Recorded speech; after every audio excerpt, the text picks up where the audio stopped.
Indonesia's mulling plans to set a minimum age for social media users in a bid to protect children. The Minister of Communications making those comments during a press conference following discussions with President Prabowo Subianto.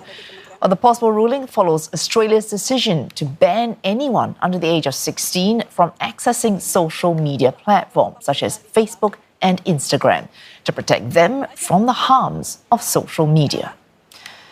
And for more, CNA's Chani Bhavani joins us live from Jakarta. Chani, what more do we know about this minimum age plan by Indonesia?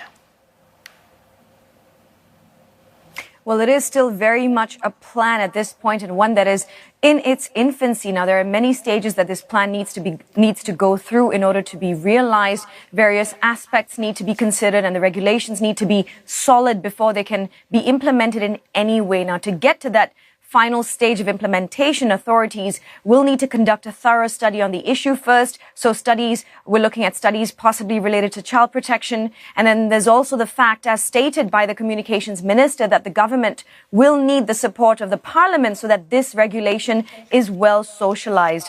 And so this means that authorities need to coordinate with the parliament, and more discussions then need to be held over there. And then there's also the question of what sort of form these protections for children in the digital realm will take. It could be at a legal level, which would take a long time. And so we could then possibly see a government regulation being released first to function as sort of a bridge until official laws are in place.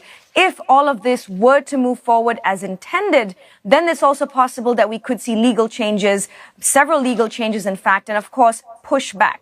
Firstly, according to a survey by the country's Internet Service Providers Association, internet penetration in Indonesia hit almost 80% last year, with 48% of children under 12 having access to the internet. Social media use is also not unusual in Indonesia, with some respondents from that age group using Instagram, Facebook, and TikTok. Indonesia has also had its share of kidfluencers, or influencers who are not adults. And in some cases, becoming an influencer is even a family affair here in Indonesia. And so many of these scenarios not only have people and children firmly establish their roles as influencers with millions of followers, but they're also monetizing this role, and therefore their online presence becomes a way to earn a livelihood for themselves or their families, all through exceptions to Indonesia's labor laws. So again, if these regulations are to move forward, it's possible we could see some legal changes to these labor laws and pushback.